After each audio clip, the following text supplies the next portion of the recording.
Shalom. All praise to Yahweh, Ba'ashem, Yahweh Shai, Ba'ashem Rakakadash.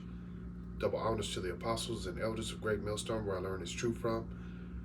Much respect to the brothers that are out there preaching and teaching the truth worldwide across the four corners of the earth, risking their lives and freedom for this truth.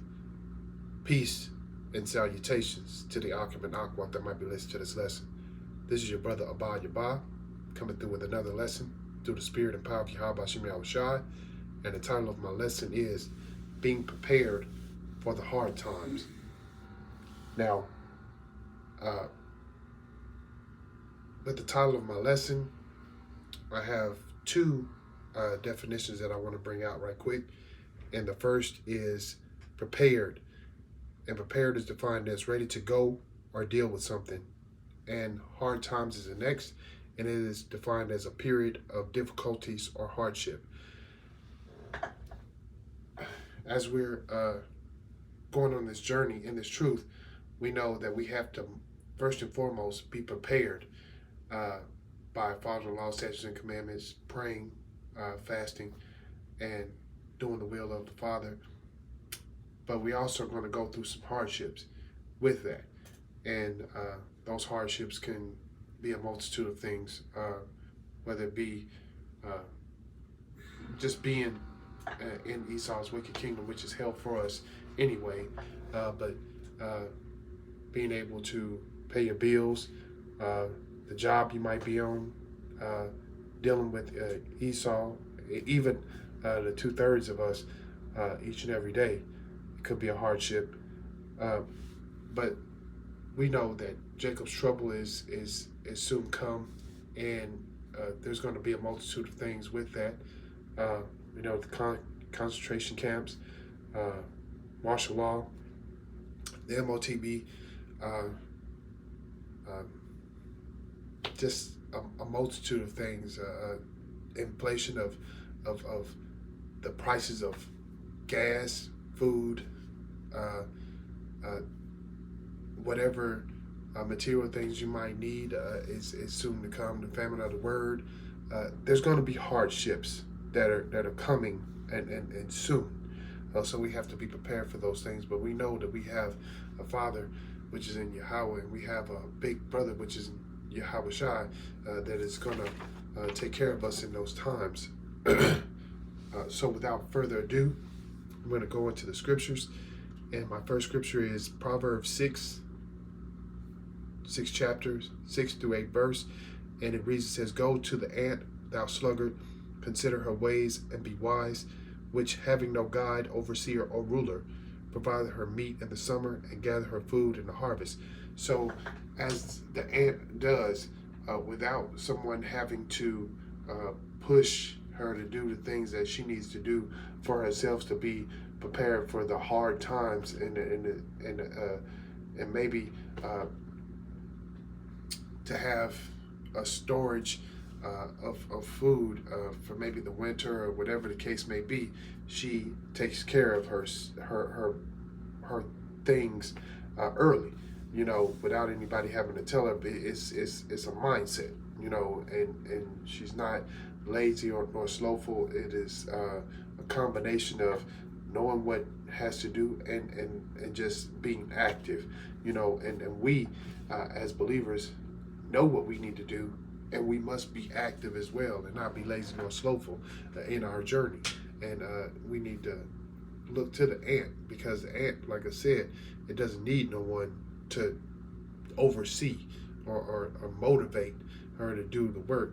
She does it on her own because she knows that there has to be food, and she has to be prepared when the time comes, because it's not going to be a time to where in the winter months that you'll be able to go out and do those things. You have to be prepared way before that in order to have a supply, you know, and that's what we need. We need to be able to take care of our business ahead of time, so when Yahweh Shai comes back, we'll be prepared and have a full supply of what we need as far as the faith and the fear that is necessary for us to make it on those chariots.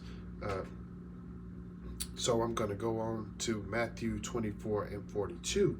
And it reads, it says, watch therefore, for ye know not what hour your Lord doeth come. And we don't know when Yahushua is going to come back. So we have to continually be on watch. We have to continually be diligent. We have to continually be steadfast and immovable in this word in order for us to be ready, when Yahushua comes back, because it's not going to be a grace period then. It's not going to be to where he's going to wait on us in order for us to be gathered up and do what his job is once he gets here, because he's coming to get those that are prepared and that are ready, and take care of those that are not.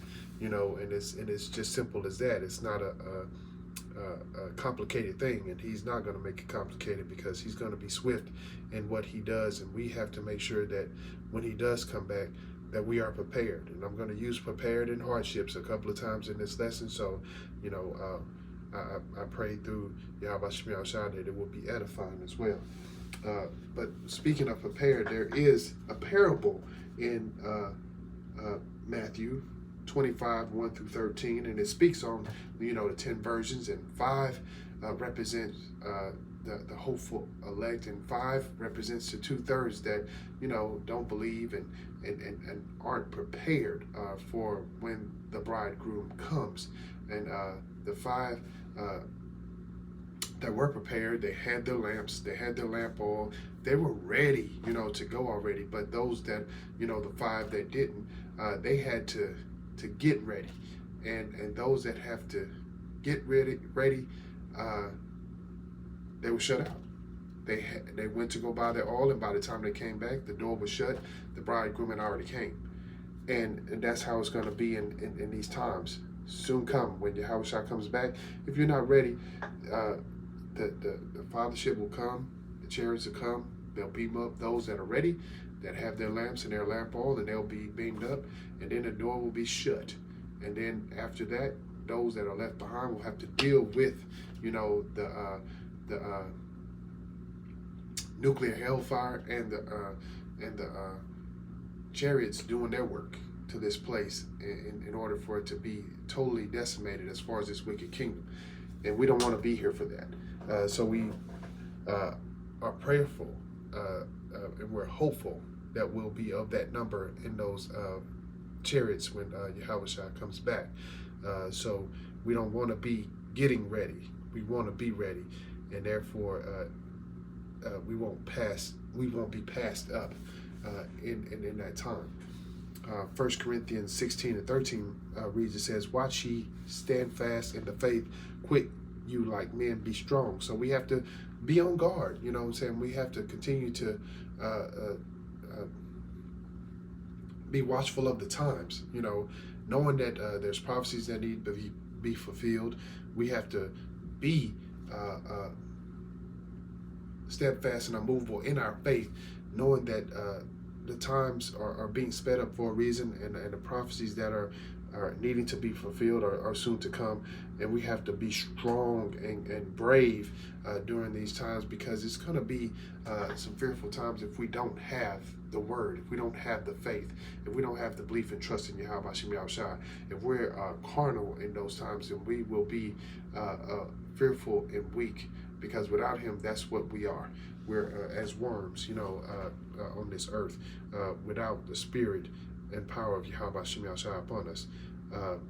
Hebrews 11 and 7, it reads, it says, by faith Noah, being warned of Yahweh of the things not seen as yet, moved with fear, prepared an ark to the saving of his house, by the which he condemned the world and became heir of the righteousness which is by faith. So Noah had faith to do what Yahweh Shemiah Shah told him to do.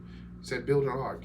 Had seen water, had seen rain, had seen anything in that capacity. So he was going off of his faith, and his fear is what motivated him to keep going through the multitude of years that it took him. I think it was 125 years, don't quote me on that, in order for him to do that. But he preached and teached, and he built the ark during that time, and he was immovable in his faith. You know what I'm saying? And by that, you know, his family was saved, and he was saved, and he was able to be an heir. You know what I'm saying?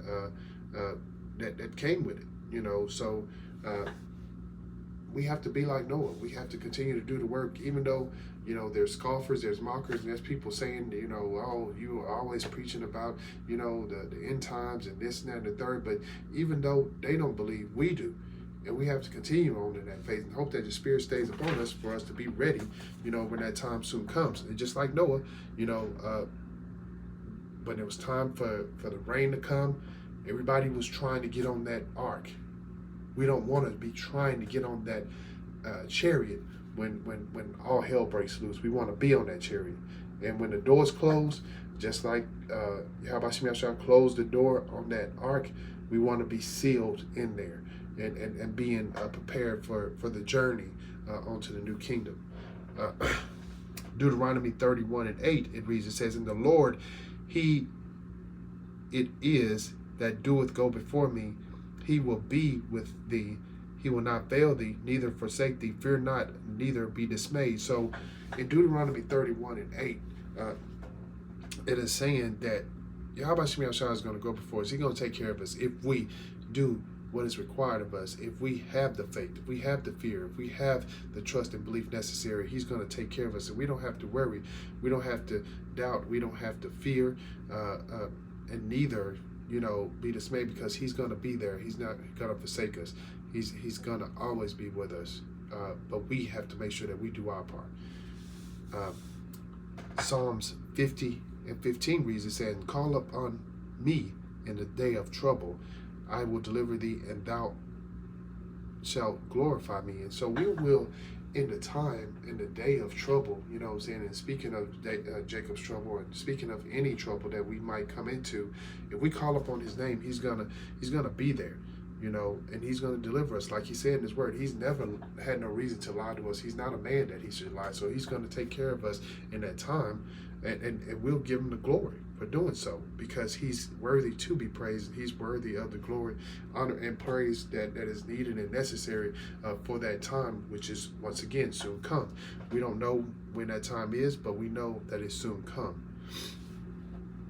Isaiah 41:10, and it reads, it says, "Fear thou not, for I am with thee. Be not dismayed, for I am thy power. I will strengthen thee, yea, I will help thee, yea, I will uphold thee with the right hand of my righteousness." So Isaiah 41:10 is telling us once again not to fear, not to worry, not to be dismayed, because Yahweh Shemashah has it all in His hands. He is the creator. We didn't create Him. He is not a figment of our imagination. He is constantly proving Himself. We have to prove ourselves in order for us to be able to be on those chariots when the time comes for Yahweh to come back. And we are going to be strengthened in that time. Those that are of the hopeful elect, those are of the elect, and He's going to help us, and He's going to uphold us with the right hand. You know, Yahweh Shai is His right hand. You know what I'm saying? So He's gonna take care of us. Yahweh Shai is going to come back, gather us up, and we're going to be ready and able to see the destruction of this wicked kingdom. It is it is well overdue, and we've been waiting on it. So we are constantly and consistently just waiting on that day patiently, as Yahweh Shai is waiting patiently to come back and restore this place to what it should be after seeing it go into what it has under Esau's rule. And I'm going to end off in Romans 8:18, and it reads, it says, "For I reckon that the sufferings of this present time are not worthy to be compared with the glory which shall be revealed to us." So the sufferings that we're going through now, the things that we're going through now, it's not going to compare to the kingdom that we'll see soon come, if we are of the elect. And that's the thing that we have to always be mindful of. The Spirit can be taken from us. We don't know who we are, but we have to work each and every day. We have to have the faith each and every day, and the fear every day, in order for us to press on and not be stagnant, not be lazy nor slothful or comfortable in this kingdom that we're in, because this is temporary and it's wicked. So if we are comfortable here, then that means that we're not wanting to move on into something greater, and that's what the kingdom is for us, the kingdom that is soon come. So we have to be prepared for the hardships that are the hard times that are to come, and only Yahweh Shemi Shai can prepare us through the spirit and power that He's given us, and for it to continue to be upon us, for us to go through these hard times that are coming and that are possibly here already for some. So with that being said, that is the conclusion of my lesson. I pray that all that were listening were edified, and as always, I give all praise to Yahweh, Bahashem, Yahweh Shai, Bahashem, Rakach Hadash. And until my next lesson, Shalom.